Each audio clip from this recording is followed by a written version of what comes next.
आप राजनीतिक करियर भी अभी आपने शुरू किया है और साथ साथ आप एक्टर भी हैं, और लगभग सुनील दत्त साहब का आप कैरेक्टर प्ले कर रहे हैं सर। कुछ इसी प्रकार का उनका भी जीवन रहा जब हम बात करें तो कहीं ना कहीं आपके मन में ये दुविधा आई कि अभी मैं किसी और पक्ष में हूँ और वो किसी और पक्ष में थे, तो इस कैरेक्टर को प्ले करने में कहीं दुविधा आई? मेरी सोच कभी ऐसी होती नहीं है, नंबर वन। और दूसरी बात है, मेरे मन में सिर्फ एक ही दुविधा थी कि वो बहुत अच्छे इंसान थे। वो जो अच्छाई है वो क्या मैं पर्दे पे ला सकूं, कि यही दुविधा थी।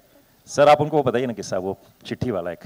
आप हैरान होंगे, बड़ा कॉस्मिक कनेक्शन मुझे लगता है। 2005 के अंदर 25 मई को मैं अमेरिका में मेरे ड्रामा के शो कर रहा था और मैं यहाँ पे आया हुआ था। दीवाने हुए पागल फिल्म का कुछ पैचवर्क था, और जो ललित होटल है ना वहाँ पे एयरपोर्ट के बगल में, वहाँ मैं गया सीधा लैंड होके, और मैंने घर पे फ़ोन किया स्वरूप को कि मैंने बोला मैं आ गया हूँ, लेकिन मैं शूटिंग ख़त्म होने के बाद मैं घर पे आऊँगा। तो उन्होंने कहा कि हाँ वो दत्त साहब का कुछ लेटर आया हुआ है। बोला किसका? बोलता सुनील दत्त साहब का। बोला मुझे क्यों खत लिखेंगे? बोलते नहीं, तुम्हारी बर्थडे है, वो विश, बोला मेरी बर्थडे 30 तारीख को, 5 दिन पहले क्यों लिखेंगे? तो बोलते नहीं उन्होंने खत लिखा है। मैंने बोला ठीक है।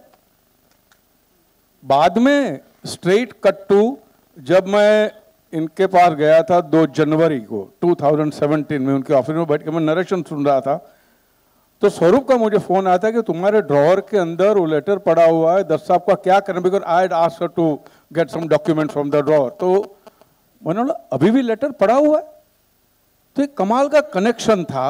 और वो लेटर मैंने दिखाया इनको कि दत्त साहब, नॉर्मली क्या होता है कि ऐसे बर्थडे विशेष वाले जो खत आते हो आप रखते हो, फिर थोड़े दिन के बाद निकाल देते हो। ये 12 साल के बाद 2005 से लेकर 2017 तक वो खत पड़ा हुआ था मेरे ड्रॉअर में। एक कमाल का कनेक्शन है, मैं इसे क्या कहूँ, मेरी समझ में नहीं आता। ये था कनेक्शन कि दत्त साहब का रोल करना मेरी नसीब में होगा शायद।